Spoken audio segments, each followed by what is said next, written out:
जी हाँ, Chabahar port से ज़ायदान तक जाने वाली जो एक रेल प्रोजेक्ट था, जो कि इंडिया और ईरान मिलकर डेवलप कर रहे थे, वो रेल प्रोजेक्ट अब इंडिया के हाथ से चला गया है। और इसी रेल प्रोजेक्ट के अंदर इंडिया सेंट्रल एशिया से जुड़ने का जो सपना देख रहा था, उसको थोड़ा सा झटका लगा है। तो इस वीडियो के अंदर हम यही बात करेंगे। अगर आप इस चैनल पे नए हैं और यूपीएससी से रिलेटेड ऐसी सभी वीडियोस अपने चैनल पर चाहते हैं, तो फटाफट से चैनल को सब्सक्राइब करें और बेल आइकन को प्रेस करें, ताकि आपको आने वाली सभी वीडियोस की नोटिफिकेशंस मिलती रहे। तो चलिए फटाफट से वीडियो को शुरू करते हैं। मेरा नाम है धर्मराज मिश्रा। देखिए, ये फॉरेन पॉलिसी के अंदर आता है, इंडिया ईरान रिलेशनशिप के अंदर आता है। तो देखिए, इस आर्टिकल को समझने से पहले एक बार हम मैप में देख लेते हैं कि इंडिया और ईरान कहाँ पर है और ये चाबहार पोर्ट कहाँ पे है। देखिए, ये रहा आपके सामने इंडिया का मैप। इसके बाद पाकिस्तान, और पाकिस्तान के जस्ट बराबर में कंट्री है ईरान। और इसकी साउथ डायरेक्शन में अगर हम देखते हैं तो वहाँ पे एक पोर्ट डिनोटेड है जिसका नाम है चाबहार पोर्ट। और देखिए, इंडिया के लिए चाबहार पोर्ट की इंपॉर्टेंस इसलिए भी बढ़ जाती थी क्योंकि पाकिस्तान के अंदर जो ग्वादर पोर्ट है उसको डेवलप और फंडेड किया है चाइना ने।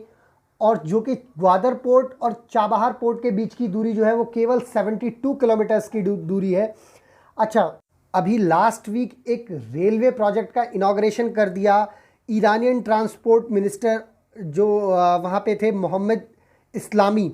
उन्होंने 628 किलोमीटर की एक चाबहार जायदान लाइन का इनॉग्रेशन कर दिया और ये कहा कि वो इस रेल प्रोजेक्ट को बिना इंडिया के असिस्टेंस के डेवलप करेंगे, और वो भी अपने ईरानियन नेशनल डेवलपमेंट फंड से वो पैसा निकालकर इस रेलवे प्रोजेक्ट को बनाएंगे। तो देखिए, एक बार मैप से भी हम समझ लेते हैं कि ये प्रोजेक्ट कहाँ से शुरू होता है। देखिए, ये आपके सामने मैप है। चाबहार पोर्ट से जायदान, जो कि ईरान के अंदर आता है, और उसके बाद में ये रेलवे लाइन और आगे भी जानी थी अफ़गानिस्तान के अंदर, जायदान से जारंग, और जारंग से आगे ये और अफ़गानिस्तान के अंदर और आगे जाती। और उनके ऐसा कहते ही इंडिया को याद आया ट्राइलैटरल एग्रीमेंट। देखिए, ये एग्रीमेंट इंडिया, अफ़गानिस्तान और ईरान तीनों के बीच में एक ट्राइलैटरल एग्रीमेंट था कि जो इंडियन रेलवेज़ कंस्ट्रक्शन लिमिटेड है और ईरानियन रेलवेज़ हैं, ये दोनों मिलकर के अफ़गानिस्तान तक एक ट्रेड रूट बिल्ड करेंगे, जो कि इंडिया को अफ़गानिस्तान और साथ में सेंट्रल एशिया के अंदर काफ़ी मदद करे। और देखिए, ईरान इसके बारे में बता रहा है कि इंडिया जो है वो फंड नहीं कर पा रहा था या लेट फंड कर पा रहा था। लेकिन इसके पीछे अगर हम रीजंस देखते हैं तो काफ़ी सारे हमको रीजंस देखने को मिलते हैं। उसमें सबसे नंबर 1 पे जो रीज़न आता है वो है चाइना फैक्टर। देखिए, चाइना ने ईरान की इंपॉर्टेंस को समझते हुए अगले 25 सालों के लिए स्ट्रैटेजिक पार्टनरशिप बिल्ड की है विद ईरान। और अगले 25 सालों में वो ईरान को लगभग $400 बिलियन देंगे ईरान को डेवलप करने के लिए, ईरान के पोर्ट्स को डेवलप करने के लिए, वहाँ की गैस पाइपलाइंस को डेवलप करने के लिए, साथ में अपने बेल्ट, जो उनकी इस इन्वेस्टमेंट के पीछे मंशा है वो स्ट्रेट ऑफ हरमूज के पास अपनी प्रेजेंस बढ़ाने की है। साथ ही साथ वो अपना one belt and road initiative जो लेके आ रहे हैं उसके पीछे उनकी मंशा है, इसलिए वो ईरान में इतने सारे इन्वेस्टमेंट कर रहे हैं। और देखिए, ईरान एक ऐसी कंट्री है जो कि यूएस सैंक्शंस को झेल रहा है, जिसके पास काफ़ी सारे फंड्स की ज़रूरत है, और चाइना के पास है काफ़ी सारा फंड।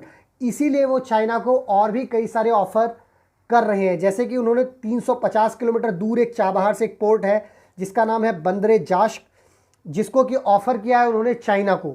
तो देखिए, दूसरा फैक्टर आता है यूएसए का काटसा एक्ट।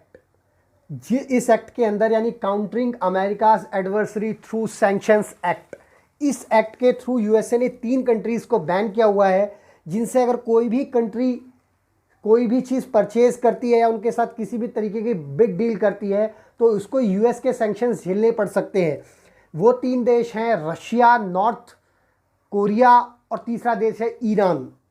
और देखिए, यूएसए ने इंडिया को जो स्ट्रैटेजिक इंपॉर्टेंस है चाबहार पोर्ट की, उसको देखते हुए और रीजन की सिक्योरिटी और स्टेबिलिटी को मेंटेन करने के लिए कुछ छूट दी थी।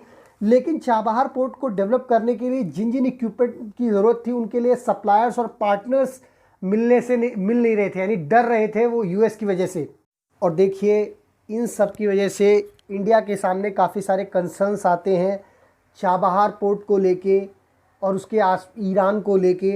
देखिए, मेरे हिसाब से जो कंसर्न है वो इंडिया के सामने 3 मेजर कंसर्न्स उभर के आते हैं इस इंसिडेंट के बाद। सिक्योरिटी कंसर्न, क्योंकि देखिए, पाकिस्तान के अंदर ग्वादर पोर्ट भी चाइना का है, नीचे श्रीलंका के अंदर हम्बनटोटा पोर्ट भी चाइना का है। तो इंडियन ओशन के अंदर वो हमें कुछ इस तरीके से घेर रहा है। और अगर हम बात करें एनर्जी कंसर्न की, तो ईरान से हम काफ़ी सारा ऑयल इंपोर्ट करते थे, जो कि हमने यूएसए के प्रेशर की वजह से बंद कर दिया। खैर, हम ऑयल और भी कंट्रीज से परचेज़ कर रहे हैं, बट ईरान की इंपॉर्टेंस हमारे लिए काफ़ी थी। और तीसरा कंसर्न अब आता है ट्रेड रूट, कि अब हम सेंट्रल एशिया तक जाएंगे किस तरीके से, क्योंकि ईरान ही हमारे पास एक चांस था। अब देख, हमारे पड़ोसी कितने अच्छे हैं। हमारे पड़ोस में एक कंट्री है पाकिस्तान, जो हमें रूट देने से मना करता है। दूसरी कंट्री है चाइना, यानी हमने इन दोनों कंट्रीज से वॉर की है। और दोनों ही अगर हम कंट्री को छोड़ दें तो एक ईरान ऑप्शन था, जो हमें अफ़गानिस्तान और सेंट्रल एशिया का एक्सेस देता था। तो देखिए, अब हमारे पास वे फॉरवर्ड क्या है। तो देखिए, हमारे पास वे फॉरवर्ड है। रिसेंटली लद्दाख के अंदर, गलवान वैली के अंदर जो भी इंसिडेंट हुआ है, उसके बाद से हमें चाइना के प्रति बहुत ही स्ट्रांग होना पड़ेगा और चाइना को हमें घेरना पड़ेगा। और देखिए, इस कड़ी में मैं समझता हूँ कि हम लोगों को, यानी इंडिया को, मंगोलिया को सपोर्ट करना पड़ेगा। जब चाइना हमारे बराबर की कंट्रीज़ में दखल दे रहा है, तो हम लोगों को चाइना की बाउंड्री कंट्रीज़, यानी जैसे लाइक मंगोलिया, हांगकांग को सपोर्ट करना पड़ेगा, ताइवान को सपोर्ट करना पड़ेगा। और इवन हम लोगों को साउथ चाइना सी के अंदर भी इंटरफेयर करना शुरू करना पड़ेगा, तभी चाइना को एक स्ट्रांग सिग्नल जाएगा। ये तो था first point from security concerns, क्योंकि हम लोगों को सबसे ज़्यादा इस टाइम थ्रेट है तो वो है चाइना से। दूसरा, हम लोगों को यूएसए के साथ बातचीत करते हुए ईरान के साथ ऑयल इंपोर्ट ज़रूर शुरू करना पड़ेगा, ताकि जो ईरान को हम भरोसे में ले सके। और तीसरी बात कि हमें central Asian countries like Turkmenistan, Kazakhstan, Kyrgyzstan जाने के लिए अल्टरनेटिव रूट्स पे भी फोकस करना शुरू करना होगा। तो उम्मीद करता हूँ ये वीडियो आपको काफ़ी पसंद आई होगी और आपको इस वीडियो से कुछ ना कुछ ज्ञान ज़रूर मिला होगा। इस वीडियो को अपने दोस्तों के साथ शेयर करें, कमेंट करें और इस चैनल को सब्सक्राइब करें। और नेक्स्ट वीडियो तक के लिए थैंक यू सो मच।